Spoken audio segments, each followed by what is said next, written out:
Thank you for choosing to watch our interview with Mark Cuban. Real Vision's a video-on-demand service, kind of like the Netflix of finance, that really is there to teach you to become a great investor. We literally have hundreds of videos of the world's best investors, legends of the industry, the true experts which we can all learn from. Mark is a maverick financier from Shark Tank. He's a true expert in his field, and that's what we stand for on Real Vision. You know, the average investor really doesn't get access to this kind of information. This kind of information is what we truly believe in. In-depth, actionable, and insightful. It's there to help you become a better investor. Part of you just wants to keep on proving you can just keep on making more, right? Yep. And then the other side was, well, now I have kids. I think artificial intelligence is going to change everything. Everything, 180 degrees. All these things have happened that have changed how we do business, changed how we lived our lives, changed everything, right? The internet. But what we're going to see with artificial intelligence dwarfs all of that.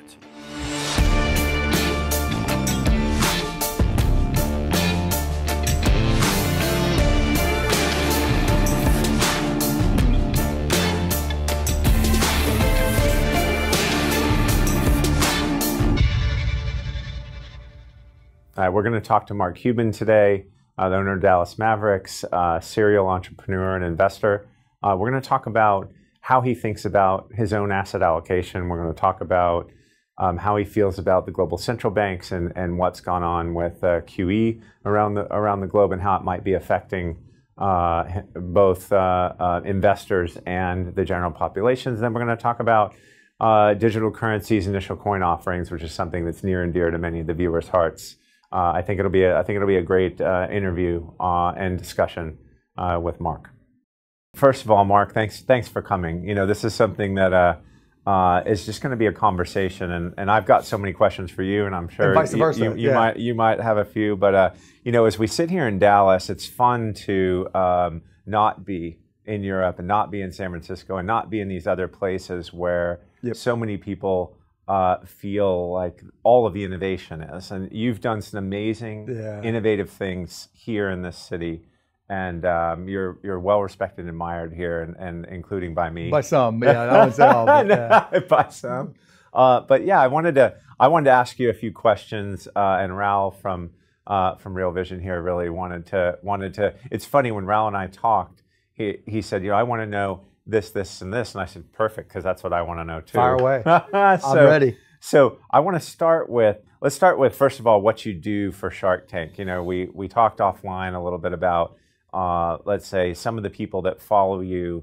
I know think that you do Shark Tank to make money and potentially, you know, partner with people, and really it's a labor of love, and more importantly, what I know is it's something that you do to foster creativity and innovation and the American dream, essentially. No question. So I mean, tell us about that. The whole reason I do the show, and now we're going into our 9th season, Sunday nights on ABC.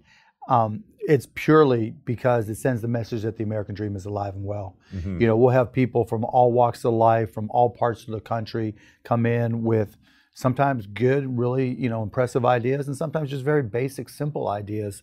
But the bigger message it sends to kids, to families, is that if this person from the middle of Iowa or from Athens, Texas can walk in and have an idea and a business they've started from scratch, so can you. And if they can walk in and formulate a presentation and get an investment from us, you can go out and get an investment and be successful as well, with or without the investment.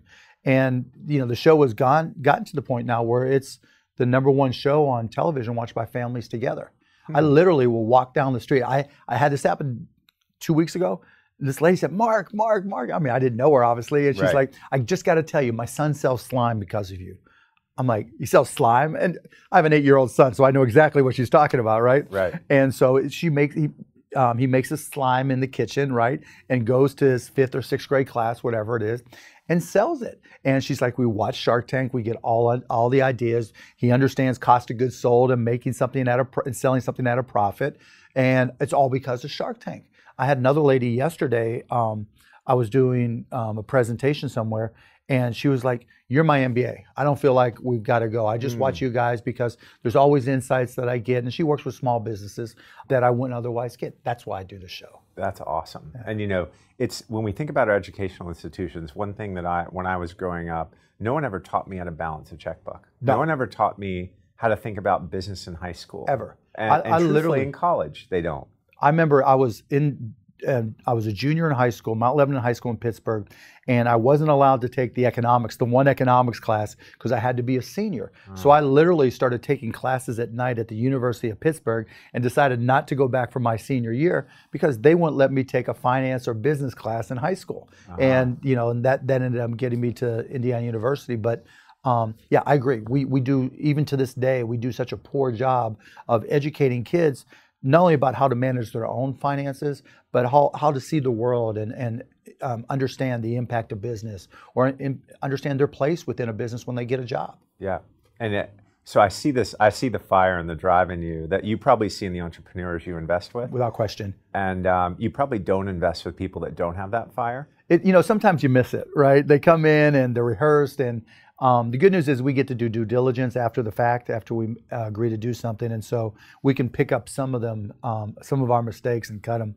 But yeah, there's the old saying: sometimes you invest in the horse, and sometimes you invest in the jockey. And I try to get them both. But you're right. If you don't have that fire, if you don't have that thirst to learn, and that desire to compete, then you're not going to be successful. And you see it a lot on Shark Tank because it's an arduous process just to get on the show. Okay. There's more than 50,000 people a season that apply.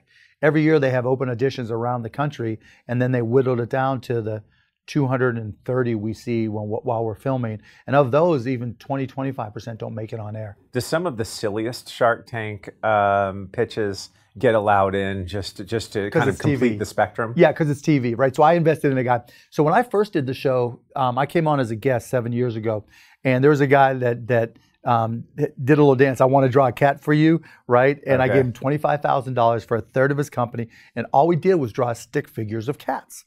And he charged $10 a pop, and people were buying them. And so literally I got probably a 50% return on my $25,000 investment. And I also, on top of that, I got hired to do 10 cats at $1,000 a piece by somebody because the silliness of it is what sold. Right. But I made the investment not because I wanted to draw cats, right? But because he was really good at SEO. And so sometimes you see somebody who doesn't really know how to manifest their skill set. Right. So you start with them here, and we did some things there, and then we took his creativity and pushed him into other areas, and now he's on to bigger and better things, which is great by me. That's amazing. So yeah, that's a great story because it takes an artist that has no idea how to run a business and then then you realize he realized he's got the skill set, right? Yeah. And sometimes it goes the other way. I had one deal. Again, at the beginning, I didn't know how long the show would last, so I was doing deals like, who cares, right? Right. But there was this one lady, and she made chocolate-covered pretzels, and they were good, right?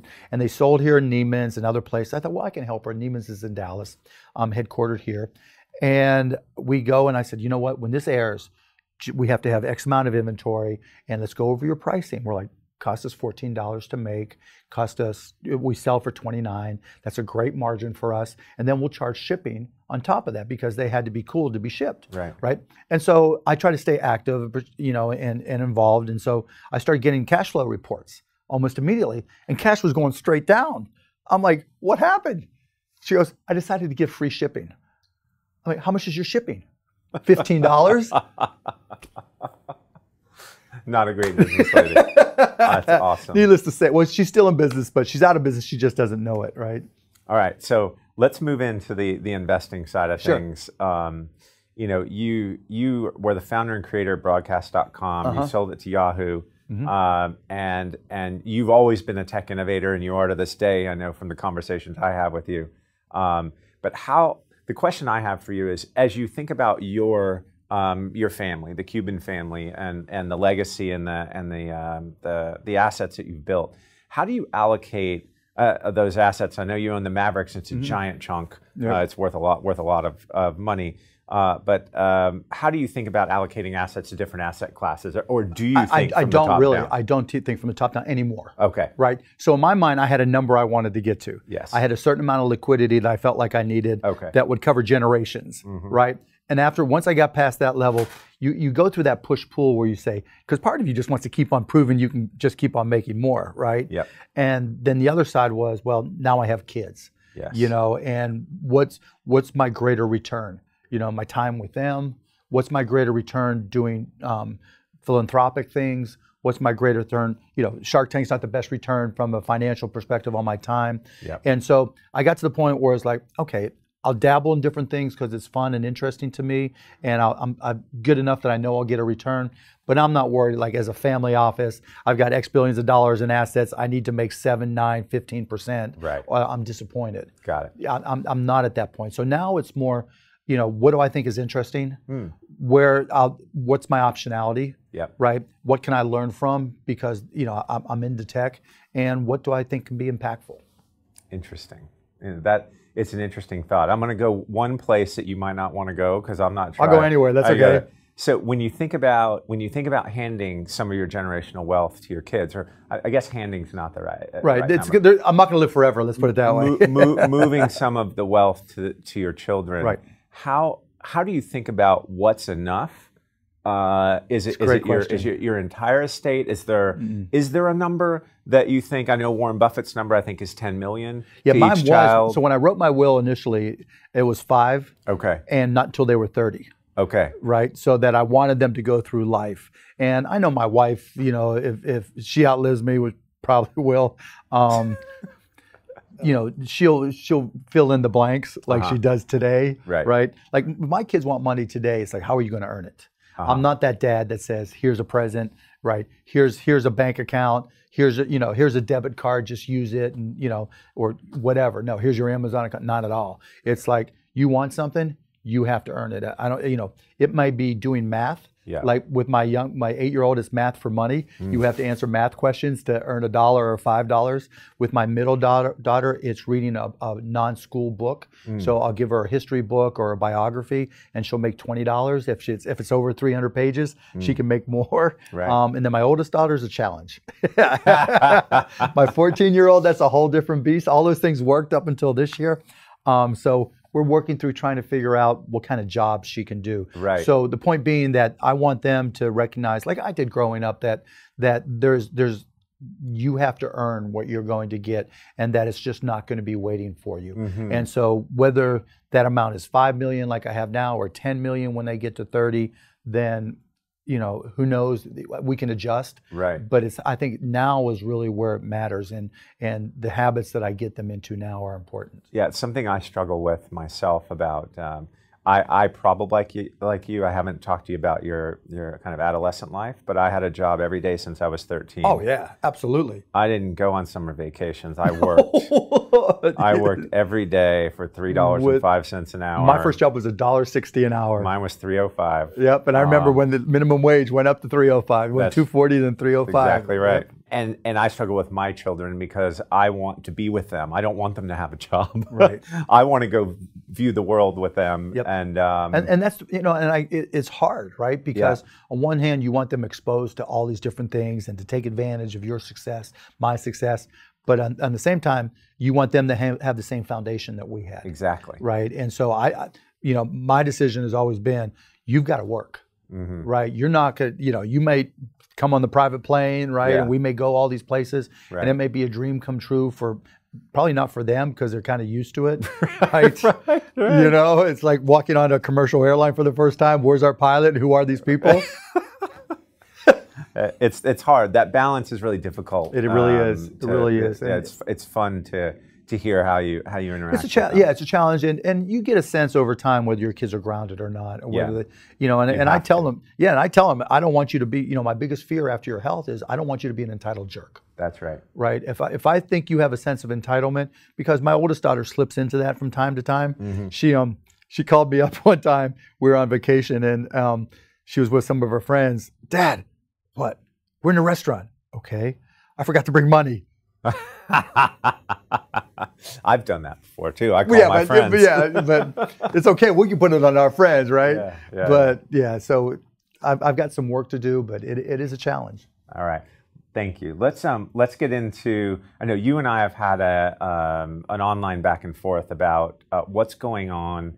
I guess let's start with central banks, then let's get into ICOs and digital currencies, because I think that'll be what a lot of people are really interested in, and that's what's hot right now. Right? I'm really interested in it too. Yeah. So how do you feel? How do you think about what central banks are doing and what they've done over the last few years, and how our world kind of sits today financially? How do you, as Mark Cuban, look at this, and then how do you think about? Then we'll get into how you think about the digital assets. Context is everything, right? So when you're going through a great recession, all you have is theory and history, and I think our Federal Reserve and globally, really, they followed the block and tackling rules, right? They reduced interest rates and did QE, increased liquidity, and for the most part, it works, right? And now we've reached a point now where there's become a division, because the increase in value of assets has been focused on so few assets, if you will, that most people don't own. Maybe some people have benefited from their house growing up in value until 2008, and then a lot of it's come back if you were able to retain it. But the wealth divide has gotten bigger and bigger and bigger, and I think we're kind of in a catch-22 now, where you don't know what's going to happen next with the economy. We're trying to normalize rates globally. The global economy is growing faster now than it has in a long time. You've got China, who overspent, and I know you've been had a lot of concern about what's going on over there. And so it remains to be seen what happens there. And they're such a big part of our economy. So you've got all these competing interests while an economy is growing. And so I'm not an economist, but you would think you're starting to see normalization here and interest rates trickle up, which is fine because they're still under historic norms, right? And what Draghi's doing, I think he's right, because you want that pop to continue over there. You don't want to see a global economy start to go into recession, particularly what's going on in Spain and things that are happening in Italy. And then everybody's got to hedge against China, right? Because if they start to tank even a little bit, and who knows what their actual growth rates are, right? But if they tank even a little bit, and you don't have a hedge, and you don't have some leverage still available, we're all in trouble, right? Because they can drag us all down. So I'm not opposed to things that are happening. I know there's some people that just want things normalized right now, just get rates up right now. I'm like, if it's not, fix it a little bit at a time. Yeah. So that's where I stand on it. Yeah, the incrementalism of all the Federal Reserve banks is warranted. Yeah. Whether rates should have ever gone negative is left to your imagination. But and look, the money went where the money should go at that point in time. Yeah, it's not like we became more global, and because of that. Yeah, and there's a lot of good things to be said from that. Yeah. So when we think about global cash balances today are the largest they've ever been. So when I think about what happened is the first QE that happened in the U.S. and Europe and Bank of Japan, Bank of England, had to fill a hole, right? There was a hole given the global financial crisis. Global financial institutions were insolvent. They had to print that money. They had to inject it. No question. In the banks. And that's something that you and I would have done if we were running these institutions. Whether or not we agree with expanding Fed balance sheets, we'd have to do it. So the second part was the part that felt good. The part where we started to see some growth and started to see cash getting distributed. And the interesting thing is Fed policy was unintentionally distributive to the wealthy. Yeah, because the wealthy are the only people that could use leverage and assets, and they don't spend it right away. And because of this drop in the stock market, people who could afford to lease got out of the market. Right. And because they lost their homes, so many people lost their homes, whatever savings you had, you used to try to save your house and to try to, reimagine your life, if you will, and recreate exactly your right. And so you got a greater disparity in standards of living, and that's where we are today. And now we're at this point where, so this is my view, is we're at this point where the feel-good part of the printing is now maybe moving into the third phase. And that third phase is, when I look at global cash balances, they're about 110% of global GDP. They've never been that high in the history of the world. Yeah, so they're almost $90 trillion of cash, okay? And then if you include sovereign debt below 1% in yield, which I consider, call it a cash substitute, right. it's another 60% of global GDP. It's crazy. So historically, so today that number is 160, 170% together. Historically, that number's been 40%. And how much of that is in commercial entities versus sovereign? Oh, not just debt, but sovereign cash versus commercial entities. So, like if you're talking about sovereign wealth, yeah, that's where the majority of it is, right? There's call it $6 trillion, $7 trillion in sovereign wealth. And what do you think is in commercial, the Apples of the world, and just park cash? I actually don't know how it breaks down between generic and the reason I ask is because by definition, if you can get a greater return than you can earn just on your cash, you should do it. Right. And it's not like it hasn't been easy to borrow money, right? So if you're saying, I know where you're going. You're saying there's a corresponding liability because Apple has cash, but they've borrowed to the tax arbitrage. There's the tax arbitrage. I think that's not a large percentage of the total global. No. Cash What I was going more to that is people are looking at what's the value of all that cash, right? What's the impact? And if it was truly impactful, right, it would have been invested. Yeah. Right. And because you could borrow, even if you couldn't move, right? You could borrow against whatever money you have overseas. Hewlett Packard, Apple, they all do, right? So in terms of the impact of all that cash, the question is, can it change anything? Will it change behavior if it's repatriated or rates go up? I don't think it will. Yeah, I think I think you're exactly right. But the fact that it exists out there, and let's say at the Milken conference this year, I sat in a room with $5 trillion of cash. And I was an invited guest. Just said I was a wallflower, and just had to stay quiet. And they were talking about how they're going to invest their money. And they're not going to buy stocks. Right.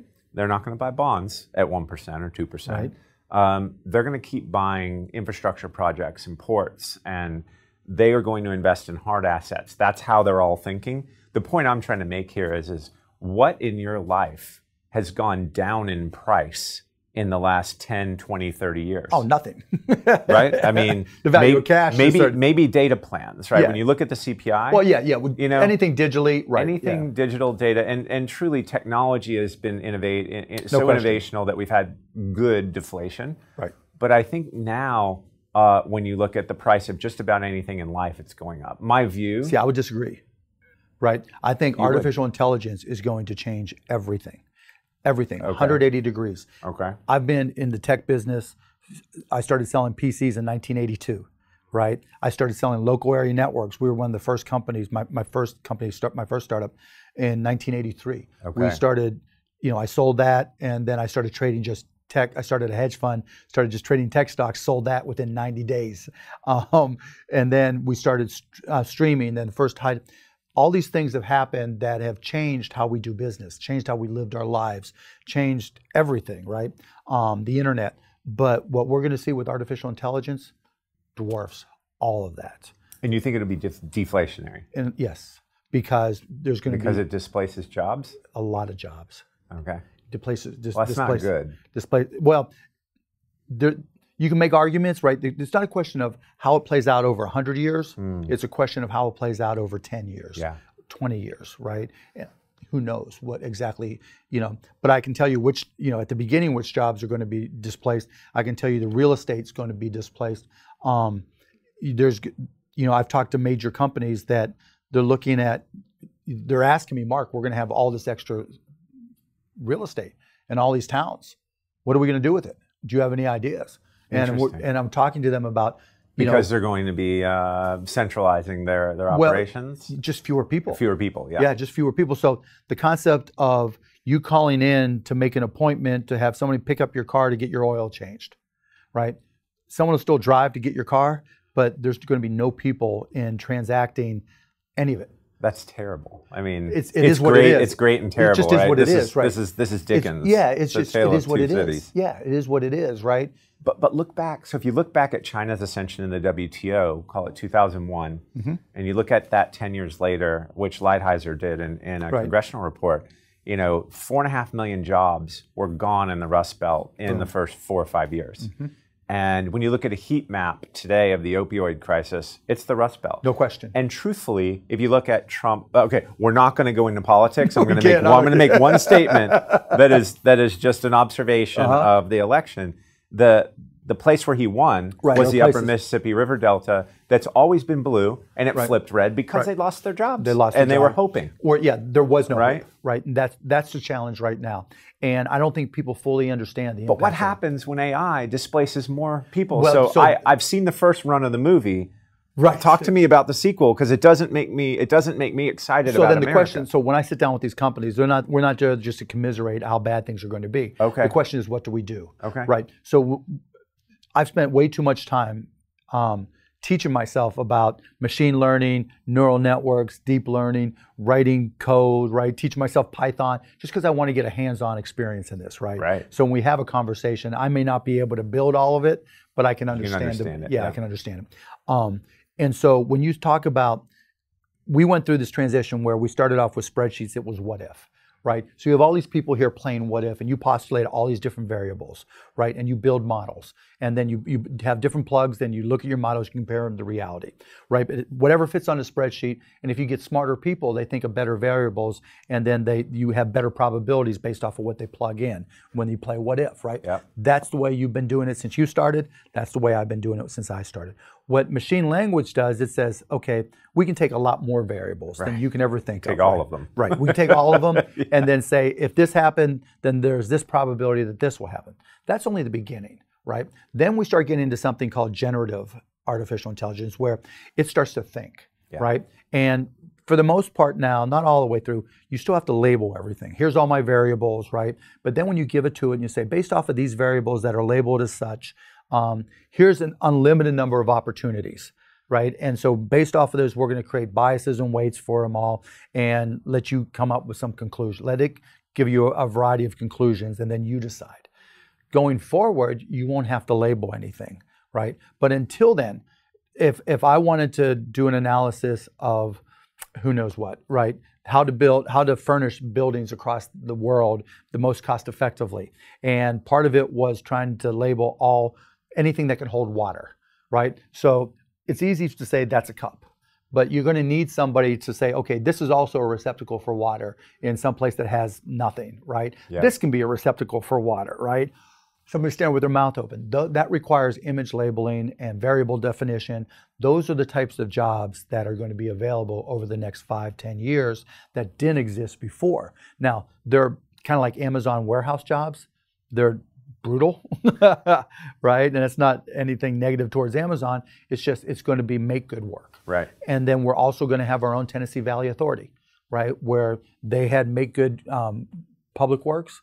We're going to have make good jobs where we may use programs like AmeriCorps just to walk kids to school or just to read kids. We may have to tax robots, right? Whatever it may be, because... You just say tax robots? Yeah.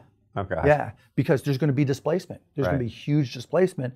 And as AI gets smarter, the delta is going to get greater until hopefully there'll be new jobs created that cross back over. But there's going to be this displacement period that... So when you say all assets are starting to go back up, right?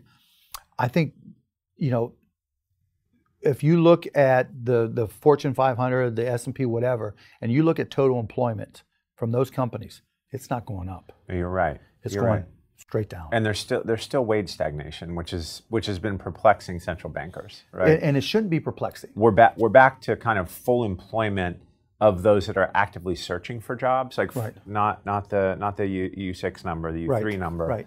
And but we haven't seen wage gains except for in a few skilled areas we've seen. Well, yeah, at the high end, we can't pay enough to get so.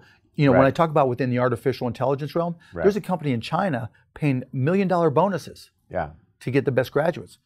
I mean, or best professors for that matter, right? They're pulling them out of schools. Exactly right. Yeah. And so Vladimir Putin says the winner in AI controls the world. Yeah. China puts together a future plan saying, whoever dominates in AI, and they're subsidizing, Tencent, Alibaba, etc. Yeah. Right. And that's right. They know it's a race. It is a race. We cut our Office of Technology and Science to one person who was an assistant to Peter Thiel. That's where we stand. So when we talk about infrastructure jobs, robots are built in Germany and they're getting bought by Chinese companies in some respects, and I think some Japanese companies bought as well. We don't build robots here very well, right? I just invested in my first robotics company, High Robotics, that puts robots into companies. They're in Kansas City, I think it is now. But they lease and rent and sell robots into all these different types of circumstances to replace people. Right? But I had to learn. I'm not saying it's a good thing or bad thing. It's going to happen with or without me, but I wanted to learn what was going on. Those building up a robotics industry here, investing in our AI industry here, that's the new infrastructure. Yeah. Because if we don't do it and China or Russia win those wars, we're SOL. Right. We're out of luck, right? And so when we talk about the price of assets going up, if you're hiring, if you're talking about intellectual assets, if you're hiring, like we were just saying, the price is skyrocketing. People, Montreal has become the center of the universe for computer vision. It's not US-based schools that are dominating any longer in those areas. We've got a lot of smart kids in MIT, all different schools, right? And kids are starting to realize it's a place for them to go. And I'm out there telling people the first trillionaire is going to come from somebody who comes up with something really unique in AI. But when I think about, so as I sit here and I don't have the knowledge you have about AI, I try to read everything I can, but I don't know it nearly as well as you. Yeah, if you go into my bedroom, there's a stack of machine learning for dummies, neural networks for no lie, right? I have a couple of those books. I'm not too proud to read those I books. started with Pedro Dominguez's book, and I can't even get all the way through it. So. No, The Master Algorithm is a great book to start with. Yeah. But as I sit here as someone who follows macroeconomics, and the calculus in what you're telling me today is you're going to see a lot more AI. You're going to see generative and general AI, which is kind of the holy grail, I think, is what everyone's after. It's many years off. But if we're going to see that, and we're going to see, what you're telling me is there's going to be massively increased productivity because of AI, and therefore robotics and things are going to be inserted into the global Fortune 1000. That does mean fewer jobs.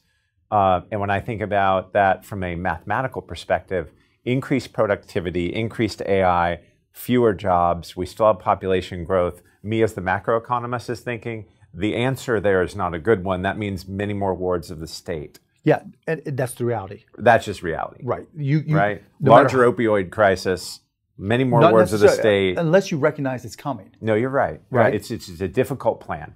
It's difficult, right? Yeah. But it's a reality. And so, when I look at, like I just mentioned, right? So if you think of the Tennessee Valley Authority, that's where we are. Whether we like it or not, that's what's going to happen. Okay. But instead of creating make-good jobs to fix a pothole, because those are transient. And you can even make the argument that the increased traffic prior to that reduces. I don't buy that argument, but I hear you. There's always two different economists, right? Yeah. But the point being that if we're going to, when we had infrastructure projects that connected cities, right? That increased commerce significantly, and that led to our boom, right? Yep. The baby boomer generation, right? We did just win a war, though. And that helped too, right? But all those together, right? When you connected Dallas to Athens, Texas, that opened the door for Athens, Texas, right? If we just fix what's already connected, we're not going to see a boom. We're going to spend $1 trillion, regardless of who spends it, right? We're not going to get a boom. We'll get a pop, and it'll come right back down. Right. Because now you can drive your car faster. Maybe it's even an autonomous truck that goes back and forth. But it's still the same goods. The trucks are still the same size, et cetera, et cetera. If we invest in robotics and AI, that could be stair-step so that we could truly see a boom. The question is, how do you share that wealth, right? Now, historically, I'm a libertarian. The thought of sharing wealth was abhorrent to me, right? But everything's contextual, right? Because the cost of instability and the cost of social unrest is always a lot more expensive than the cost of social programs. That's right. And so if you're just looking at the variables and you're looking at it as a math equation, right? And you say riots, right? Yeah. Political instability because you have opioid crisis, drug epidemics expanding. Yeah. or make good jobs? Yeah. Which would you rather have? How do you make good jobs if you're taking all the jobs away? Well, you make good as in TVA, where you're creating jobs. Okay. Right? Yeah. Where if it's, it may be paying somebody, let's just say we define a working wage as $15 an hour, $30,000 a year, and I'm paying, a 62-year-old individual to walk a kid to school or to read to them when they get home. You from see school. it in Japan already. Right? Yeah. You see people shining escalators because they don't have much to do. Yeah. Right? I mean, there's no crime there. It's just like Right. life is a lot, I wouldn't say easier, but they have have other a declining challenges. population. Yeah, I wonder if we have to go into a population decline to make it work. Well, there's that's a much evidence bigger- that says that we're starting to decline, and if we don't have additional immigration, we're going to have bigger problems as well. Yeah. Right? And so we're going to need people. Look, we're going to get to, in my opinion, we're going to get to a point where decisions are made individually on arbitrage of time. Right? We'll value our time. You'll value your time. That's the whole Uber economy, right? Where people say, what's it worth? We do that now. We do. What's it worth for me versus I can hire somebody, right? And that somebody can be for 10 minutes. That somebody can be for 10 hours. It could be for 2 seconds. Like a couple of my companies, we have scripts now for Mechanical Turk on Amazon where it might cost us a penny to label things. Really? Oh, it's crazy, right? I invested in a company because the guy was a computer vision genius. All he does is hand puppets. So you do like this, hand puppets like you do with your kids when you're little, right? Right. Only it digitizes it using AI because he has to write computer vision and AI scripts that say, okay, this is a knuckle, here's a second knuckle, here's the thumb, right? And I'm going to recognize it shows things. it spatially. Yeah. Right, and all that stuff is advanced computer vision. But it all goes back to, hiring people based off the value of their time. When I make decisions, build versus buy, robotics are now part of the decision. It's, what's the most cost-effective way? What's going to give me the best return? What's going to be the path of least resistance for me effectively? Yeah. And now it's not just, okay, who can I hire? It's, all right. What can I hire? What can I put in place? Let's move into digital currencies and ICOs. You've been an innovator in the space. I've been a spectator. I don't know if I've been an innovator, but I've been more spectator. But I've been involved, a spectator. I'd love to get your view, and those are two separate and distinct categories. So I'd love to get your view on both of those categories separately. And so there are actually three, right? So there's blockchain, right? Okay, sorry. The technology, right? And I'm a big fan of blockchain. I am too. I take that as a given. So I left blockchain out. That's a given. That's fine. Right. So then there's decentralized tokens. network is perfect. Yeah. Now there's challenges, right? But that leads into the fact: can Bitcoin or Ethereum or any of them be currencies? Right. Right. And they can't be because you can't transact right now.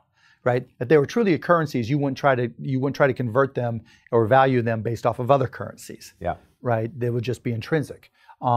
And you can only transact, I think there's 372,000 transactions. I forget the exact number, but there's per minute, or per second, right? Whatever it is, whatever it is. Yeah. And now they're having to do these segwits where they're branching off, right, to try to increase more, and they're arguing about how to do it. Yep. So there's their own central bank issues, right? That's right. Right. So it's going to be very difficult for it to be a currency when the time and the expense of doing a transaction is 100 times what you can do over Visa or MasterCard. Right. Right. So that's another issue. So then what is Bitcoin, Ethereum? What's their intrinsic value? It's a collectible. It's just a digital asset that's a collectible. It's a collectible. Yeah. Right. And in this particular case, it's a brilliant collectible that's probably more like art than baseball cards, stamps, or coins, right? Because there's a finite amount that are going to be made. Yeah. Right. There's 21.9 million Bitcoins that are going to be made. And if enough people hold and don't sell, and enough people borrow to buy, just like we saw in the stock market. Because look, as much as a share of stock is ownership in a company, that's the all-time lie, right? You have no authority, no ownership. Unless you control it. Yeah, unless you're the controlling shareholder, right? Or you're willing to spend a lot to make a lot of noise. The place where it's not a lie is in the U.S., the capital structure means something. Mm-hmm. I know the bankruptcy courts here sometimes are the Wild West, but if you were to liquidate a company, in theory, you would liquidate the senior lenders first, then the junior lenders, then the equity. But you actually do have a claim. By definition. Yeah. Yes, by definition. But you have no control. But in practice, right, the number of public companies, since that's what's relevant, right? Yeah. Number of public companies that are going bankrupt is relatively small. The number of people who are buying shares of stock, even though it's a decline. Look, you can make the argument that part of the reason the stock market has continued to go up so dramatically is not just because of easy money, but because the number of public companies has declined. That's right. When we went public in 1998, there were 8,000 approaching 9,000 public companies. Now there's 3,500. And 360 of the S&P 500 are engaged in corporate buybacks. Yes. Yeah, so the number of shares outstanding just keeps going down. Keeps on. Look at IBM, right? They make a living of financial engineering, that, right? And so, so there's scarcity. So it's point being, scarcity sells, right? And there's no greater defined scarcity than Bitcoin and Ethereum. Do you own any of the okay? Yeah. So do you own, which ones do you own? I own an ETN in Sweden for Bitcoin. Sure. So there's a Swedish ETN because I wanted the liquidity. Yes. And it's a hassle to try to just buy it, and you've got to make an investment in time and effort to do it. I tried it, and it's a pain in the ass. And I failed, truthfully, to buy a small amount. Yeah. By the time I got my account open, it had moved so much that I said, I'm just not going to do it. Yeah, I mean, even for fun, I'm not going to do it. I owned like one Bitcoin from like 10 years ago, or whatever it was, right? Yeah. Which is great now, but yeah, I just once I find out about this ETN, as opposed to an ETF, obviously, right? Yep. Right. It's liquid, it's fast, it marks to market correctly. Yes. Right. And so it's growing, so I liked it. Does it trade at a premium to Bitcoin, say? It trades right on top of it. Yeah, within pennies. And then how do you think about, so that's the digital currency. You don't own any of the other digital currencies. Okay, they're just interesting to you. Okay, and then when you move into ICOs, how do you think about ICOs? So you mentioned to me it's a seat license. Yeah, that's exactly right. It's ICOs tokens really are an opportunity. There's two different ways to look at ICOs, right? One as a quote unquote investment vehicle, which I don't, right? Again, that's just a scarcity play. Yeah. It's like an IPO in some respects. It's just if the float's small and you can convince enough people on the roadshow to buy, it's going up, right? And whether or not there's any liquidity, and there's all kinds of uncertainty on the exchanges and what they can and can't trade and what's legit and what's not. So I've avoided the speculative side of it.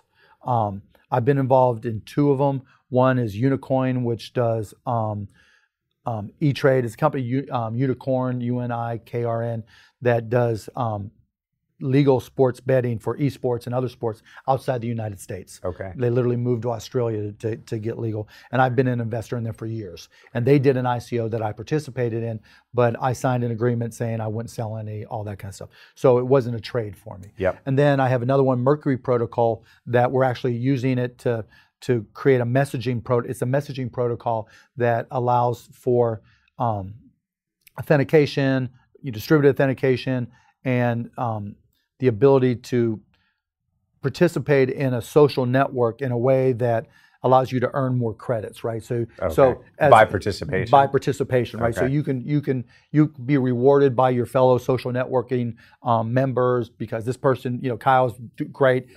Right, you're an active participant. So I'm going to reward, and that in turn gives you a level of authentication and quality that a troll isn't going to get like they would on Twitter. So the whole idea is to eliminate trolls, to have a better quality handle. But that's a token, right? And so it's a protocol that goes out. Any new social networking software can use it. Any existing one can integrate it. So if Twitter wanted to integrate, or if somebody else wanted to integrate, they could. Yeah. And so as a protocol, we're trying to take advantage of the networking effect. And that's just getting ready to come out. But again, I'll invest there, or investment's not the right word. I'm buying tokens, right?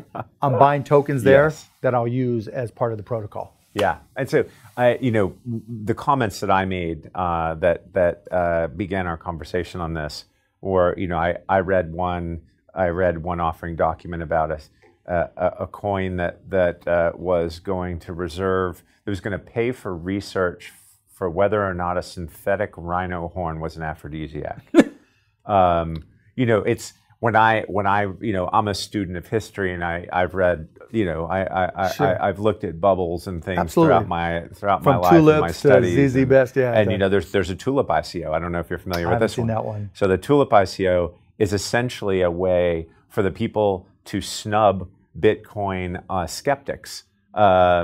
it's a way you can send a token, a tulip token to Right, someone to that's say- sub Bitcoin to say, you see, it's yeah, look, working. it's worth it. You Yeah. know, it's just some of these things are so silly. But that happens with everything, right? It does, but Mark, again, I worry about it from a regulatory perspective, and I'm not a regulator, but you know, the ICOs have raised $3 billion Really? this year. That's it was crazy. $2 billion going into September. So as we sit here today, we're in mid-October roughly, and it's only escalated. $900 million was raised in September, and when I think about it, I love the innovative entrepreneurial spirit. I love the fact that many of these things are actually going to do really well. Hopefully, yeah. But there's so many of them that are just completely stupid and Isn't it frauds. 1995 all over again? It is. Yeah. It is. But it's interesting when I look at the SEC and the CFTC. There's no knowing. So I know some people in various places that tell me that at the SEC, each office wants to keep their functional relevance, and they want to deal with it. regulate it themselves. And I think there's 6 or 7 regional offices, or maybe more.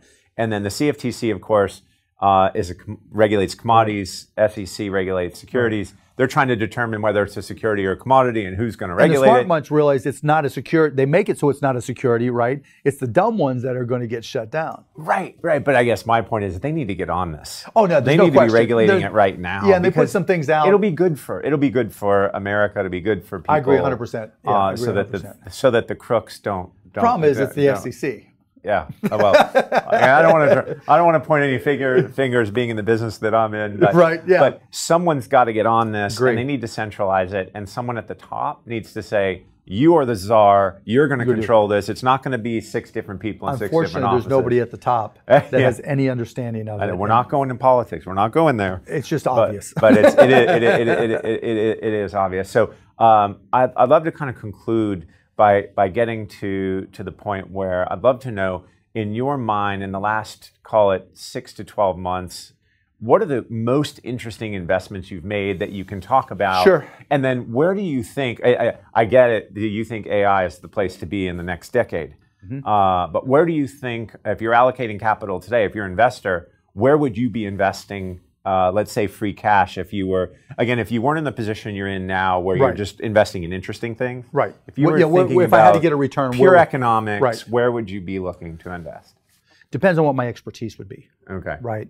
I mean, I always tell people to focus on what you know, and if you don't know, just put it in an SPX cheap fund, right? Yep. Right. And maybe now I might say, okay, put 5% in Bitcoin or Ethereum, just red or black. Yep. Right. Because it's like artwork, but it has a upside. finite amount of artwork. There's a finite amount of artwork, right, or baseball cards. You're right. But yeah, I mean, if I would just tell people an SPX fund, because I think the job of America is still business, and I think whatever benefits will come from AI or whatever is going to filter into and equities. I think the FANG stocks are going to crush it. My biggest public holding is Amazon. Okay. I think, and we can talk a little bit about valuations there, because people go up and down about the valuation. The way I look at those companies they're the world's greatest startups with liquidity. Yeah. Right. If you look at them as just a public company where you want to see what the PE ratio is and what the discounted cash value, you're never going to get it, right? You're never going to see it. If you say Jeff Bezos, Reed Hastings, those are my 2 biggest holdings, but even to a lesser extent, Tim Cook, I'm not as sold on Apple necessarily, but they're trying to get there. But Google as well and Facebook as well, they're just nonstop startups. They're in a war, and you can just see the market value accumulating to them because of that. So if you look at, and I don't know the exact numbers you made, the amount of VC invested in tech in any given year, and I have my option of putting in the next Uber, right, or the next Lyft or whatever, versus Amazon, where I get someone I think is smarter and better. And already has a scale. And already has scale and already has liquidity. Yeah. Amazon's the world's greatest startup. Netflix is the world's greatest Which makes it harder to innovate. If you were I think Mark, you still kick Mark their Cuban, ass. Starting all over again, I still think you can kick their ass, right? You do. Yes. Okay. Because I think on the margin, you can't, even at that scale, even with all the AI that they both use, there's still on the margin places to make money where they're inefficient. Because it's still vertical and it still takes time to get to the edges. And so I think there's a lot of opportunities for small companies to come in, and you're seeing a lot of that now. Like you see growth hacks on Kickstarter, where I have one of my companies, a Shark Tank company, that all they do, their whole entire business now is just releasing products on Kickstarter, delivering them, and then going on to the next product. Okay. And it's just a pure growth hack. There's other companies that they measure what's selling the best on Amazon, and then they go out and buy those products, brand them, and sell just on Amazon and buy Amazon. It's just its own little ecosystem where kids are. I try to give this kid some money, right? Literally, because he was so good at it. Didn't need it. He was already making, $1 million a year, working an hour a day just by tracking Amazon. Really? Yeah, and it's just, so you can be smart because they're so big. But you see Amazon, it's fascinating to watch Amazon. So now, like, they're doing chips. They're OEMing their own version of chips, their own teas, their own. So wherever they see categories where they can manufacture and sell, they're competing with their own sources of product right now. Sure. And that's going to be very scary. Yeah. They just released a sportswear line that they're OEMing that had a material impact on Nike, Under Armour. Oh yeah, without question, and more so. Lululemon. Right? Yeah. I mean, I do this all the time when I'm giving talks. I'm like, how many people shop on Amazon? Everybody raises their hand except one. How many people know anybody that works at Amazon? How many people have ever even talked to somebody that they think? Right. So you talk about the value of assets over time, right? But the leverageable opportunities there. And I talked to somebody at Google. Now this was over a year ago. They're like, Mark, we used AI in our ad serving and increased our revenues by $9 billion. Yeah. It's crazy, all the things that are changing and the leverage points. And now, all that said, if I had expertise in AI and medical, any area within medicine, right? I invested in this 22-year-old kid who has his master's degree and he's a doctor, a medical doctor. And he found these sensors that are able to track the electrical pulses that every organ in our body emits. So our heart emits an electrical pulse, and with these sensors, he's able to capture that. And he captures them now into an old-fashioned wave file. But now he runs them through deep learning network. Right. And with 98% and growing accuracy, they can determine if you have one of 5 ailments, heart ailments. And they're going to go next organ, and keep on expanding. It's just... That's going to make healthcare really interesting. Yeah. Change the dynamics of it. Now, it becomes a question and a business opportunity for me to say, okay, how do you change healthcare? Yeah. Right? And so I'm having something that I put together scored by 2 different economists, one a progressive economist, one a conservative economist, and just saying, okay, what if we took insurance companies out of healthcare altogether? What if we self-insured as a country, right? Now all of a sudden, when you have a direct connection with everybody, we might have to go to the single payer system, right? Not even single payer, given right? Obamacare. Yeah, because not even single payer, because with single payer, there's going to be time after time where you have to increase the debt ceiling, and that becomes a life or death decision. And so, because of it's all taxpayer driven, right? So I think if what we're calling a working title is single guarantor, which means, if you want to go to college, we'll guarantee a loan for you, right? If you want to buy a house, we'll guarantee a loan for you. If you want to get healthy, you have to go borrow it from a payday loan company if you can't afford it, or put it on your credit card. Right. There's no reason why we couldn't guarantee it as a country, and just a means test of repayment. And if you mean test repayment and make people responsible for their own health care, even if it's not 100%, right? Right. But just some responsibility, they'll make better decisions. Yeah. And because you have a direct connection to them, you can incent them to go to a gym, to go get checked, to go visit a doctor, to take their medication, things we can't do now, because the whole job of an insurance company is to obfuscate and complicate everything, and to grow the total pie, because if their revenues don't keep on growing, their profits don't grow. Right. So I think there's a lot of opportunities there, whether big or large, to change the game.